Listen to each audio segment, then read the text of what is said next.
సర్కార్ కీలక నిర్ణయం. ఎట్టకేలకు ప్రభుత్వ జీవోలకు విముక్తి లభించిందా? గతంలో జీఓఐఆర్ వెబ్సైట్ ని జగన్ ప్రభుత్వం మూసివేయడానికి కారణాలేంటి? కోర్టు అక్షింతలేసినా వైసీపీ ఎందుకు పట్టించుకోలేదు?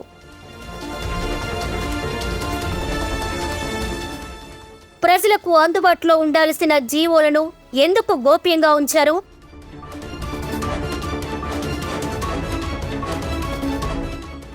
మూడేళ్లకు పైగా చెరలో ఉన్న ప్రభుత్వ జీవోల వెబ్సైట్ మళ్లీ ప్రారంభం కానుందా?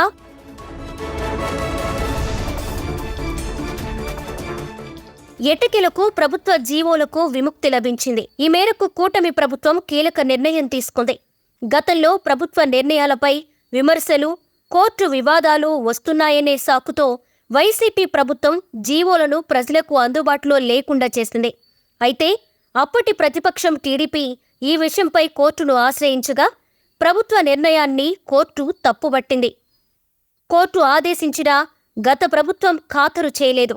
అయితే ఎన్డీఏ ప్రభుత్వం ఏర్పడ్డాక జీఓఐఆర్ను ప్రారంభించాలని ప్రభుత్వం కీలక నిర్ణయం తీసుకుంది.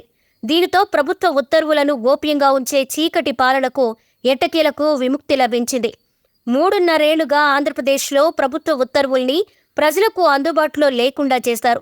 హైకోర్టు ఆదేశించినా గత ప్రభుత్వం బేఖాతరు చేసింది. ఏపీ జీఓఐఆర్ వెబ్సైట్ను పునరుద్ధరించేందుకు రాష్ట్ర ప్రభుత్వం ఉత్తర్వులు జారీ చేసింది. ఈ మేరకు జీవో నంబర్ 79ని విడుదల చేశారు.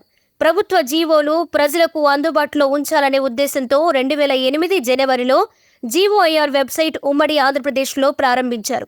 ప్రభుత్వ నిర్ణయాలతో పాటు విధానాలపై మీడియాలో కథనాలు రావడం, కోర్టులలో కేసులు దాఖలు కావడంతో ఆగస్టు 15, 2021 జగన్ ప్రభుత్వం జీఓఐఆర్ వెబ్సైట్లో జీవోలను రిజిస్టర్ చేసి పబ్లిష్ చేసే విధానాన్ని ఉపసంహరించుకుంది. 2008కి ముందు ఆచరణలో ఉన్న ఫిజికల్ రిజిస్టర్లలో జీవోలను నమోదు చేసే ప్రక్రియను తీసుకొచ్చింది. వైసీపీ పాలనలో జరిగిన వ్యవహారాలు ఎవరికీ తెలియకూడదనే ఉద్దేశంతో ఈ వివాదాస్పద నిర్ణయం తీసుకుంది జగన్ సర్కార్.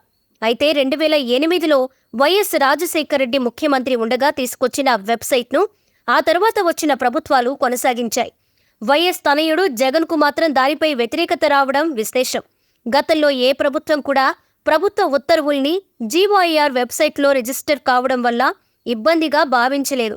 వైసీపీ ప్రభుత్వం వచ్చిన కొన్నాళ్లకి ప్రభుత్వం తీసుకుంటున్న అనేక అసంబద్ధ నిర్ణయాల వెనుక వాస్తవాలపై చర్చ జరగడం, సోషల్ మీడియాలో ట్రోల్ అవ్వడం, కోర్టుల నుంచి వ్యతిరేకత తీర్పులు రావడం, ప్రజలు వాస్తవాలు తెలుసుకోవడం సర్కార్కు ఇబ్బందికరంగా పరిణమించింది. ఈ పరిస్థితి నుంచి బయటపడాలనే ఉద్దేశంతో ప్రభుత్వ ఉత్తర్వులను రిజిస్టర్ చేసే జీఓఐఆర్ సైట్ను మూసివేసింది. దీనివల్ల జీవో నంబర్ కనిపిస్తున్నప్పటికీ జీవోలో ఏముందో తెలియకపోవడంతో ఏ నంబర్ కలిగిన జీవో దేనికి సంబంధించింది అని బయటకు తెలిసేది కాదు. దీని స్థానంలో 14 ఏళ్లకు పూర్వం అంటే 2008లో జీఓఐఆర్ సైట్ రూపకల్పనకు ముందున్న మాన్యువల్ రిజిస్టర్లో ప్రభుత్వ ఉత్తర్వులను రిజిస్టర్ చేయడాన్ని ప్రవేశపెట్టింది. అయితే కూటమి ప్రభుత్వం అధికారంలోకి రావడంతో సీఎం చంద్రబాబు జీఓఐఆర్ వెబ్సైట్లో జీవోలను రిజిస్టర్ చేసి పబ్లిష్ చేసే విధానాన్ని తీసుకురావాలని సీఎస్కు ఆదేశాలిచ్చారు. దీనితో ఎట్టకేలకు 3 ఏళ్లకు పైగా చెరలో ఉన్న ప్రభుత్వ జీవోల వెబ్సైట్ను ఆగస్టు 29 నుంచి ప్రారంభించాలని ప్రభుత్వ ప్రధాన కార్యదర్శి నీరవ్ కుమార్ జీవో నంబర్ 79ని జారీ చేశారు.